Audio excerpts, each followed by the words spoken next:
Alright guys, today we'll be reading chapter 8 of Harry Potter and the Sorcerer's Stone. And this chapter is called The Potions Master. And on my copy, it's 131.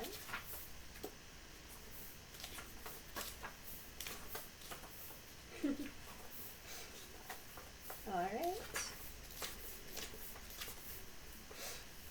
Chapter 8, The Potions Master. There, look. Where? Next to the tall kid with the red hair. Wearing the glasses? Did you see his face? Did you see his scar? Whispers followed Harry from the moment he left his dormitory the next day. People lining up outside classrooms stood on tiptoe to get a look at him or doubled back to pass him in the corridors again, staring. Harry wished they wouldn't because he was trying to concentrate on finding his way to classes. There were 142 staircases at Hogwarts, wide, sweeping ones, narrow, rickety ones, some that led somewhere different on a Friday, some with a vanishing step halfway up that you had to remember to jump. Then there were doors that wouldn't open unless you asked politely or tickled them in exactly the right place, and doors that really weren't doors at all, but solid walls just pretending. It was also very hard to remember where anything was, because it all seemed to move around a lot. The people in the portraits kept going to visit each other, and Harry was sure the coats of armor could talk. And walk. The ghosts didn't help either. It was always a nasty shock when one of them glided suddenly through a door you were trying to open. Nearly headless Nick was always happy to point new Gryffindors in the right direction, but Peeves the poltergeist was worth 2 locked doors and a trick staircase if you met him when you were late for class. He would drop waste paper baskets on your head, pull rugs from under your feet, help you with bits of chalk, or sneak up behind you, invisible, grab your nose, and screech, "Gotcha, Conk!" Even worse than Peeves, if that was possible, was the caretaker, Argus Filch. Harry and Ron managed to get on the wrong side of him on their very first morning. Filch found them trying to force their way through a door that unluckily turned out to be the entrance to the out-of-bounds corridor on the 3rd floor. He wouldn't believe they were lost, was sure they were trying to break into it on purpose, and was threatening to lock them in the dungeons when they were rescued by Professor Quirrell, who was passing. Filch owned a cat called Miss Norris, a scrawny dust-colored creature with bulging lamp-like eyes just like Filch's. She patrolled the corridors alone. Break a rule in front of her, put just one toe out of line, and she'd whisk off for Filch, who'd appear, wheezing, 2 seconds later. Filch knew the secret passageways of the school better than anyone, except perhaps the Weasley twins, and could pop up as suddenly as any of the ghosts. The students all hated him, and it was the dare's ambition of many to give Miss Norris a good kick. And then, once you had managed to find them, there were the classes themselves. There was a lot more to magic, as Harry quickly found out, than waving your wand and saying a few funny words. They had to study the night skies with their telescopes every Wednesday at midnight and learn the names of different stars and the movements of the planets. 3 times a week they went out to the greenhouses behind the castle to study herbology with a dumpy little witch called Professor Sprout, where they learned how to take care of all the strange plants and fungi and found out what they were used for. Easily the most boring class was History of Magic, which was the only one taught by a ghost. Professor Binns had been very old indeed when he had fallen asleep in front of the staff room fire and got up the next morning to teach, leaving his body behind him. Binns droned on and on while they scribbled down names and dates and got Emmerich the Evil and Auric the Oddball mixed up. Professor Flitwick, the charms teacher, was a tiny little wizard who had to stand on a pile of books to see over his desk. At the start of the first class, he took the roll call, and when he reached Harry's name, he gave an excited squeak and toddled out of sight. Professor McGonagall was again different. Harry had been quite right to think she wasn't a teacher to cross. Strict and clever, she gave them a talking to the moment they sat down in her first class. Transfiguration is some of the most complex and dangerous magic you will learn at Hogwarts, she said. Anyone messing around in my class will leave and not come back. You have been warned. Then she changed her desk into a pig and back again. They were all very impressed and couldn't wait to get started, but soon realized they weren't going to be changing furniture and animals for a long time. After taking a lot of complicated notes, they were each given a match and started trying to turn it into a needle. By the end of the lesson, only Hermione Granger had made any difference to her match. Professor McGonagall showed the class how it had gone all silver and pointy and gave Hermione a rare smile. The class everyone had really been looking forward to was Defense Against the Dark Arts, but Quirrell's lessons turned out to be a bit of a joke. His classroom smelled strongly of garlic, which everyone said was to ward off a vampire he'd met in Romania and was afraid would be coming back to get him one of these days. His turban, he told them, had been given to him by an African prince as a thank you for getting rid of a troublesome zombie, but they weren't sure they believed this story. For one thing, when Seamus Finnegan asked eagerly to hear how Quirrell had fought off the zombie, Quirrell went pink and started talking about the weather. For another, they had noticed a funny smell hung around the turban, and the Weasley twins insisted that it was stuffed full of garlic as well, so that Quirrell was protected wherever he went. Harry was very relieved to find out he wasn't miles behind everyone else. Lots of people had come from Muggle families, and, like him, hadn't any idea that they were witches and wizards.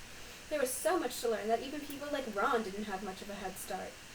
Friday was an important day for Harry and Ron. They finally managed to find their way down to the Great Hall for breakfast without getting lost once. "What have we got today?" Harry asked Ron as he poured sugar on his porridge. "Double potions with Slytherins," said Ron. "Snape's head of Slytherin House. They say he always favors them. We'll be able to see if it's true." "Wish McGonagall favored us," said Harry. Professor McGonagall was head of Gryffindor House, but it hadn't stopped her from giving them a huge pile of homework the day before. Just then, the mail arrived. Harry had gotten used to this by now, but had given him a bit of a shock on the first morning when about 100 owls had suddenly streamed into the Great Hall during breakfast, circling the tables until they saw their owners and dropping letters and packages onto their laps. Hedwig hadn't brought Harry anything so far. She sometimes flew in to nibble his ear and have a bit of toast before going off to sleep in the owlery with the other school owls. This morning, however, she fluttered down between the marmalade and the sugar bowl and dropped a note onto Harry's plate. Harry tore it open at once. It said, in a very untidy scrawl, "Dear Harry, I know you get Friday afternoons off, so would you like to come and have a cup of tea with me around 3?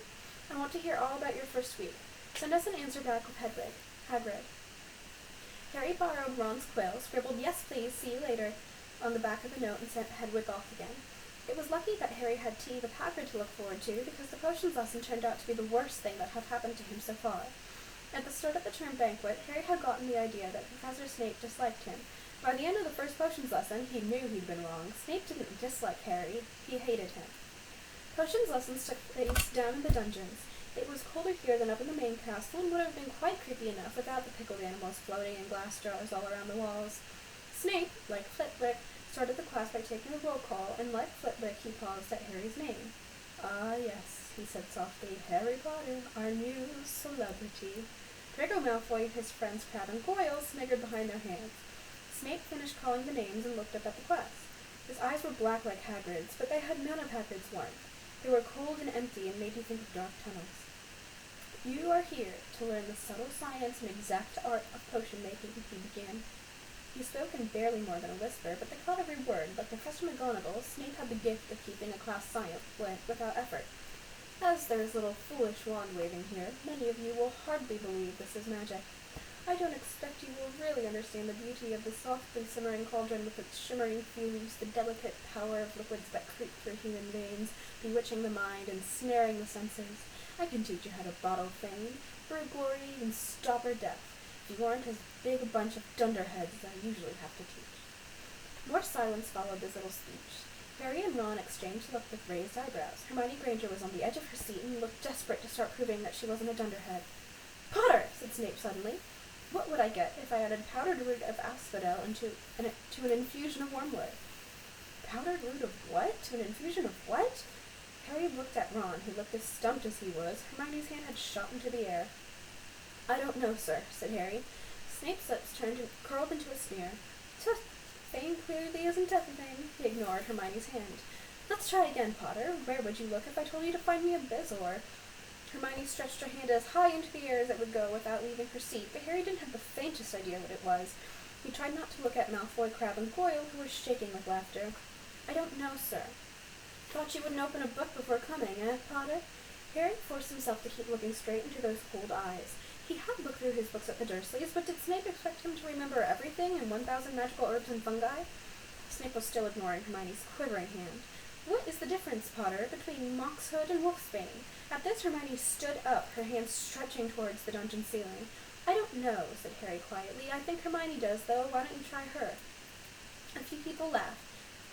Harry caught Seamus's eye, and Seamus winked. Snape, however, was not pleased. "Sit down," he snapped at Hermione. "For your information, Potter, asphodel and wormwood make a sleeping potion so powerful it is known as the Draught of Living Death. A bezoar is a stone taken from the stomach of a goat, and it will save you from most poisons. As for Moxhood and Wolfsbane, they are the same plant, which also goes by the name of aconite. Well, why aren't you all copying that down?" There was a sudden rummaging for quills and parchment. Over the noise, Snape said, "And a point will be taken from Gryffindor House for your cheek, Potter." Things didn't improve for the Gryffindors as the potions lesson continued. Snape put them all into pairs and set them mixing up a simple potion to cure boils. He swept around in his long black cloak, watching them weigh dried nettles and crush snake fangs, criticizing almost everyone except Malfoy, whom he seemed to like. He was just telling everyone to look at the perfect way Malfoy had stewed his horned slugs when clouds of acid-green smoke and a loud hissing filled the dungeon. Neville had somehow managed to melt Seamus's cauldron into a twisted blob, and their potion was seeping across the stone floor, burning holes in people's shoes. Within seconds, the whole class was standing on their stools, while Neville, who had been drenched in potion when the cauldron collapsed, moaned in pain and agony as red boils sprung up all over his arms and legs. "Idiot boy!" snarled Snape, clearing the spilled potion away with one wave of his wand. I suppose you added the porcupine quills before taking the cauldron off the fire?" Neville whimpered as boils starting to pop up all over his nose. "Take him up to the hospital wing," Snape spat at Seamus. Then he rounded on Harry and Ron, who had been working next to Neville. "You, Potter, why didn't you tell him not to add the quills? Thought he'd make you look good if you got it wrong, did you? That's another point you've lost for Gryffindor." This was so unfair that Harry opened his mouth to argue, but Ron kicked him behind their cauldron. "Don't push it," he muttered. "I've heard Snape can turn very nasty." As they climbed the steps out of the dungeon an hour later, Harry's mind was racing and his spirits were low. He had lost 2 points for Gryffindor in his very first week. Why did Snape hate him so much? "Cheer up," said Ron. "Snape's always taken points off of Fred and George. Can I come meet Hagrid with you?" At 5 to 3, they left the castle and made their way across the grounds. Hagrid lived in a small wooden house on the edge of the Forbidden Forest. A crossbow and a pair of galoshes were outside the front door. When Harry knocked, they heard a frantic scrambling from inside and several booming barks. Then Hagrid's voice rang out, saying, "Back, Fang! Back!" Hagrid's big, hairy face appeared in the crack as he pulled the door open. "Hang on," he said. "Back, Fang!" He let them in, struggling to keep a hold of the collar on an enormous black warhound. There was only one room inside. Hams and pheasants were hanging from the ceiling, a copper kettle was boiling on the open fire, and in the corner stood a massive bed with a patchwork quilt over it. "Make yourselves at home," said Hagrid, letting go of Fang, who bounded straight at Ron and started licking his ears. Like Hagrid, Fang was clearly not as fierce as he looked. "This is Ron," Harry told Hagrid, who was pouring boiling water into a large teapot and putting rock cakes onto a plate. "Another Weasley, huh?" said Hagrid, glancing at Ron's freckles. "I spent half my life chasing your twin brothers away from the forest."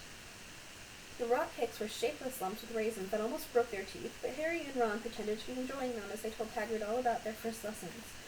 Fang rested his head on Harry's knee and drooled all over his robes.